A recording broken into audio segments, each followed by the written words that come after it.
สำหรับเมนูในวันนี้นะคะเล็กจะทำเมนูปลากระพงคั่วพริกเกลือค่ะเรามาเริ่มขั้นตอนแรกนะคะของเมนูปลากระพงคั่วพริกเกลือค่ะจะเริ่มจากการที่นำเนื้อปลากระพงนะคะมาคลุกกับแป้งทอดกรอบค่ะซึ่งวันนี้นะคะเล็กจะเลือกใช้แป้งทอดกรอบอเนกประสงค์นะคะแล้วเราจะใส่เกลือสัก1 ช้อนชาค่ะเพื่อให้เนื้อปลากระพงนะคะมีรสชาติก่อนที่จะนำไปทอดในน้ำมันร้อนๆนะคะเนื้อปลากระพงประมาณ500 กรัมนะคะหลังจากคลุกแป้งเสร็จเรียบร้อยแล้วนะคะก็นำไปทอดกรอบได้เลยค่ะหลังจากที่เราตั้งน้ำมันนะคะร้อนเรียบร้อยแล้วเนี่ยเดี๋ยวเราก็จะนำเนื้อปลากระพงที่เราชุบแป้งนะคะลงมาทอดกรอบค่ะทอดให้เหลืองกรอบค่ะแล้วก็นำพักไว้ก่อนที่เราจะไปคั่วพริกเกลือต่อไปนะคะ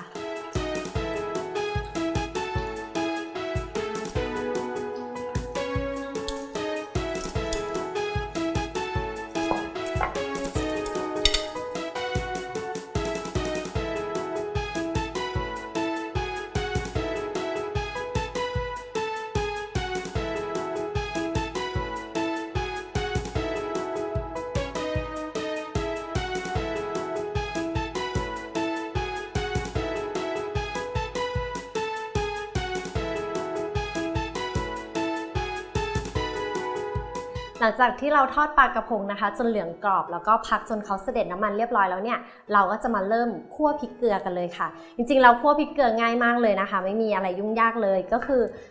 เพื่อนๆนำรากผักชีนะคะไปโขลกกับพริกไทยนะคะหลังจากนั้นก็เดี๋ยวเราจะนำมาผัดค่ะหลังจากนั้นก็ใส่กระเทียมสับลงไปเลยค่ะผัดให้เหลืองกรอบเลยนะคะ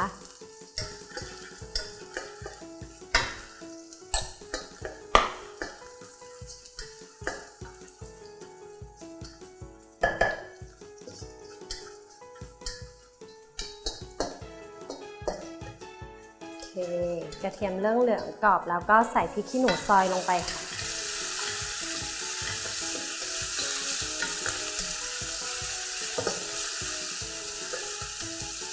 นอกจากพริกขี้หนูซอยนะคะวันนี้เล็กมีเพิ่มสีสันด้วยพริกเล็กเก้ค่ะพริกหวาน3 สีสีแดงนะคะสีเหลืองแล้วก็สีเขียวค่ะ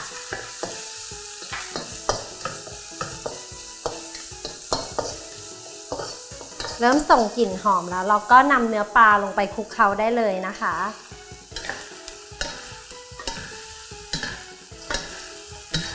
เล็กจะปรุงรสด้วยเกลือกับน้ำตาลนะคะ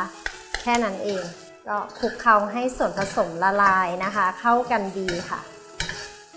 ผัดทุกอย่างเข้าที่ดีแล้วนะคะก็ปิดท้ายด้วยต้นหอมผักชีค่ะ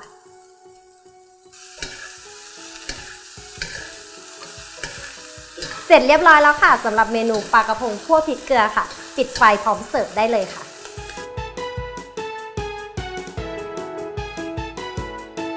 เป็นเมนูที่ทำได้ง่ายๆค่ะวัตถุดิบก็ไม่ยุ่งยากเลยนะคะใช้เพียงแค่ไม่กี่อย่างเองค่ะเพื่อนๆนะคะสามารถที่จะไปติดตามวิธีการทำอย่างละเอียดได้นะคะที่ foodtravel.tv ค่ะ